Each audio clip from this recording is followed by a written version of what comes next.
auprès de mon arbre, je vivais heureux. J'aurais jamais dû m'éloigner de mon arbre, auprès de mon arbre, je vivais heureux. La place pour nous, villageois, est plus qu'importante. Elle est du cœur. Aujourd'hui, je m'exprime, mais je vous promets que chaque fois que je viens ici, c'est le silence qui s'impose. Le silence, mais aussi le respect et l'admiration pour cet ancestral colosse végétal. Vous êtes bienvenus à ses côtés. Il a un enracinement qui est magnifique. Quand on voit le tronc qu'il a, c'est sublime. Ses 32 mètres de circonférence attestent de son très grand âge. Et si aujourd'hui les historiens n'hésitent pas à lui donner au moins 2000 ans, c'est en raison de l'histoire du site.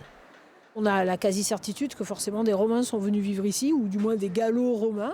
Et quand ils viennent, bien généralement, ils transportent avec eux 3 types de cultures, la vigne, l'olivier et le figuier. Donc l'olivier faisant partie de ça, on est à peu près au 1er siècle avant Jésus-Christ. Une longue vie qui a pourtant bien fini s'achever en 1925. À l'époque, il est sauvé de la hache des bûcherons qui voulaient en faire du bois de chauffage par Gabriel Hannetot, ancien ministre des Affaires étrangères qui achète toute la parcelle. Ses descendants en feront don à la ville en 1996. Majestueux, impressionnant, inspirant, il paraît même que le toucher porte chance.